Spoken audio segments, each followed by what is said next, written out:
Assalamualaikum warahmatullahi wabarakatuh. Salam sepak bola Indonesia. Halo bro, jumpa lagi dengan Adi di sini di channel Gibahin Bola pastinya. Bagaimana kabar semua bro? Mudah-mudahan sehat-sehat selalu.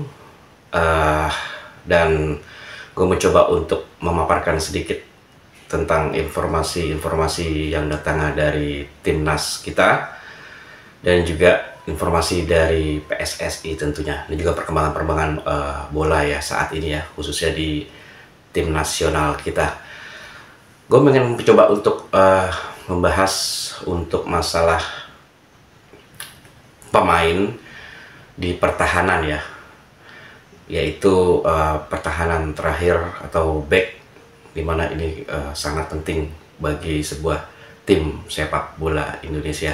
Sebenarnya sih untuk setiap lini ya itu penting semua ya, baik istilahnya pemain belakang, tengah, dan juga penyerang, ini sama semua pentingnya. Nah, tapi saat ini kita mencoba untuk menganalisa atau melihat pemain-pemain belakang kita, baik yang naturalisasi atau diaspora maupun yang pemain-pemain dari lokal sendiri ya. Dan coba gua ulas dan gua kasih judul tembok kokoh di pertahanan timnas kita. Oke. Sejak kedatangannya coach Shin Tae-kyung, pertahanan kita selalu diperhatikan ya. Mungkin STY juga melihat dari debut-debut sebelumnya, sebelum coach STY memegang ya, kelemahan-kelemahan yang ada di timnas sendiri, dan sehingga coach STY menyimpulkan bahwa memang di timnas nasional Indonesia itu ada banyak kekurangan-kekurangan di pertahanan atau di pemain belakangnya, back belakang, sehingga dia meminta PSSI untuk mencoba melihat pemain-pemain diaspora ataupun naturalisasi. Nah, dari situ dia akan mencoba perbaikinya. Terus kalau kita tarik kembali, kenapa coach tidak mempergunakan pemain lokal saja, kayak gitu ya? Kenapa harus naturalisasi untuk menkonsentrasi masalah pemain belakang? Oke, kemungkinan kalau kita lihat ya, karena tujuan dari coach STY dan juga dari PSSI sendiri yang mempunyai misi dan visi ke depan, yaitu tidak hanya untuk merajai di Asia saja, tidak hanya di Asia Tenggara saja, tidak hanya di Asia saja, tapi mencoba untuk melompat ke internasional turnamen, sehingga coach STY benar-benar memperhatikan pemain belakangnya. Dan kalau kita kulik di sini, kita lihat ya, pemain-pemain lokal kita ada Rizky Ridho, ada Arhan Pratama, ada Asnawi Mangku Alam, ada Muhammad Ferrari juga, terus ada Fakhrudin Arianto ya, back senior ya, terus banyak penggawa-penggawa yang lain ke belakang itu. Nah, itu memang mempunyai pengalaman bagus, namun coach tidak melihat dari pengalamannya saja maupun debut-debut yang sudah mereka jalani. Coach STY sendiri melihat pertama fisiknya ya. Fisik pemain belakang itu atau back itu harus lebih kuat dari pemain tengah maupun pemain depan. Pastinya seperti itu. Kenapa? Karena pada waktu penyerangan nggak mungkin pemain belakang hanya diam di situ saja. Pasti membantu menyerang ke depan, membantu gelandang, dan juga membantu dari pemain penyerang atau striker. Nah, ketika istilahnya pemain belakang ini membantu pemain tengah dan penyerang striker ke depan, antisipasi ketika bola langsung ditembakkan ke depan gawang sendiri. Nah, itu yang membuat coach berpikir pertama harus mempunyai fisik yang kuat.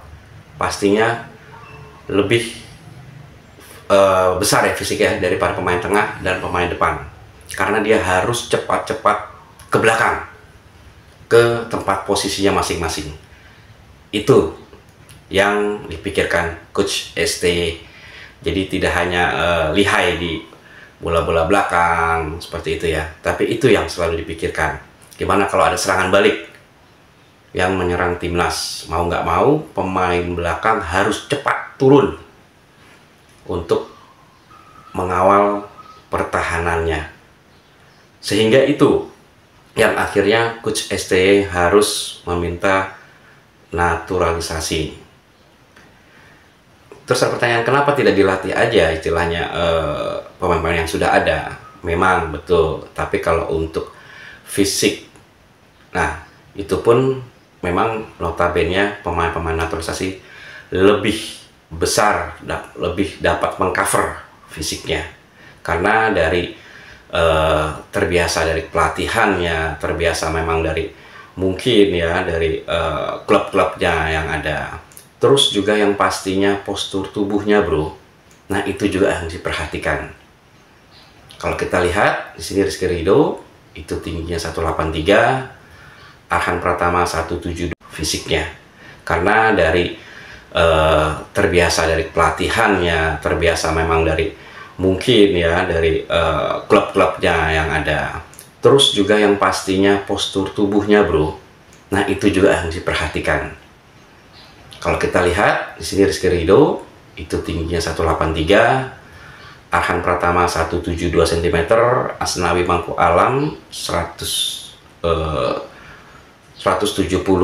cm ya, terus Muhammad Ferrari yang 179 cm, Fakhrudin itu di 184, yang memang rata-rata tingginya cukup ya. Nah namun yang diinginkan dari coach STY lebih tinggi lagi. Apa sih tujuannya? Mungkin yang pertama yaitu bisa mengcover bola-bola atas, bisa menghandle bola atas, sehingga kalau ada istilahnya tendangan-tendangan kornel atau tendangan pojok itu bisa mengantisipasinya. Kedua yaitu serangan balik tadi bro. Serangan balik tadi harus cepat, langkahnya harus cepat, yang sehingga coach STY juga berharap pemain-pemain belakang kita lebih tinggi seperti itu. Istilahnya kalau ada serangan balik, pemain belakang yang berpostur lebih tinggi, mungkin kalau ada bola lambung dia bisa menghandle. Terus perlawanan bola atas dia bisa menang ya. Seperti itu analisa kita kenapa STY banyak sekali mencari pemain naturalisasi untuk pemain belakang. Nah dari situ akhirnya banyaklah yang sudah bergabung di timnas kita, seperti Elkan Balgot ya, Elkan Balgot, Jordi Amat, Sandy Walsh, Sydney Patinama, Justin Hubner, yang rata-rata bertubuh tinggi ya, seperti Elkan Balgot di 196, cukup itu paling tinggi di penggawa terakhir kita atau di tembok pertahanan kita, 196 cm. Ada Jordi Amat itu di 184 cm, ada Sandy Walsh juga di 184 cm. Nah Satya Patimana yang agak nggak begitu tinggi ya, namun memang posisi back belakang, tapi dia sebagai wings agak ke depan 180. Dan juga ada Justin Hubner sendiri yang kadangkala dia membantu dari pemain tengah ya, beliau tingginya 187.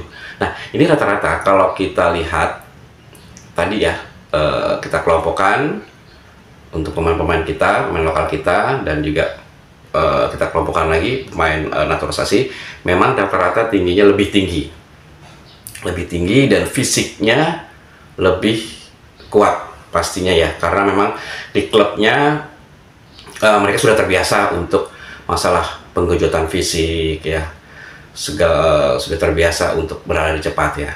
Dan oh ya bro, yang terbaru nanti yang sudah ada itu Jai Ijes, itu lebih tinggi lagi, yaitu di 190 ya. Dan Nathan Chu nanti juga di 182 cm. Nah, dengan Jai Ijes ini yang sudah bergabung ya, nah itu juga menambah tembok semakin kokoh di pertahanan jantung pertahanan kita. Nah, sehingga memang dari situ mulai terlihat ya tujuan dari coach STY, jadi istilah memperbaiki lini belakang terlebih dahulu ya, istilahnya supaya kuat. Terus ada pertanyaan berikutnya, kenapa pada waktu di ajang-ajang kualifikasi Piala Dunia kemarin ya, terus juga di Piala Asia kita keteteran untuk di jantung pertahanan ya? Memang kemungkinan dari pertahanan tersebut kita memang kuat di pertahanan ya. Namun ketika ada peluang-peluang sedikit untuk menyerang, di situ ada kekurangan di tengah dan di depan. Jadi memang yang perlu diperhatikan juga seharusnya yaitu di posisi penyerang ya.